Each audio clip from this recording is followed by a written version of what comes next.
Today, President Trump brought his push for a wall to the Texas border on day 20 of the government shutdown. The president met with Border Patrol agents on the front lines down in McAllen. He's been trying to portray the border as being overrun by migrants, drugs, and human trafficking.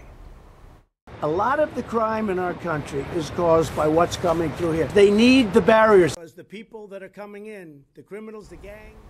The president warned if Democrats won't compromise on funding for the wall, he could declare a national emergency. And that would theoretically allow him to go around Congress and use military money to pay for it.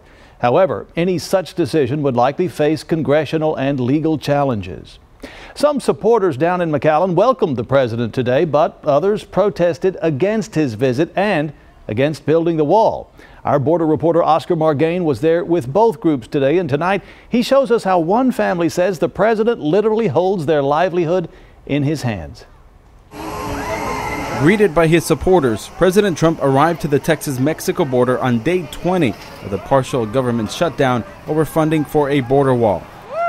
An issue that not only has the president and congressional Democrats at odds, but his critics and his supporters. I actually believe from a spiritual perspective that President Trump has an assignment on behalf of the United States of America. So McAllen resident and realtor Reagan Lowry hopes the president's visit with local officials helps bring everyone a step closer to ending the gridlock in the country. My heart is here to say, yes, I'm pro President Trump.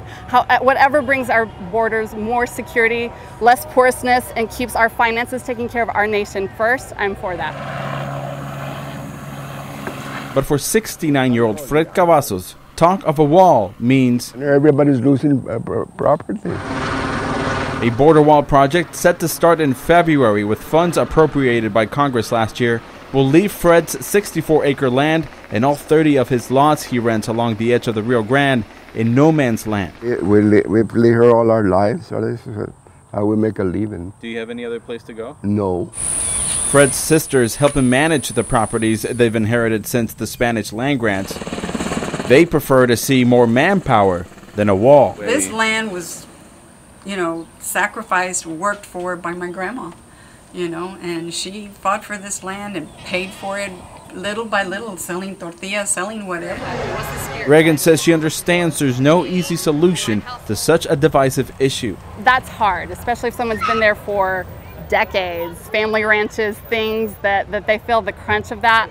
My desire is that they be fairly and properly compensated. But as history has taught the Cavazos family, who have lost property to eminent domain before, proper compensation is something that people living along the border will have to fight for if a wall is to cut through their land. Finding another way of living, is that really an option? No, not really. But what else can you do? They're forcing us to do this. In Mission, on the Texas-Mexico border, I'm Oscar Margain, reporting.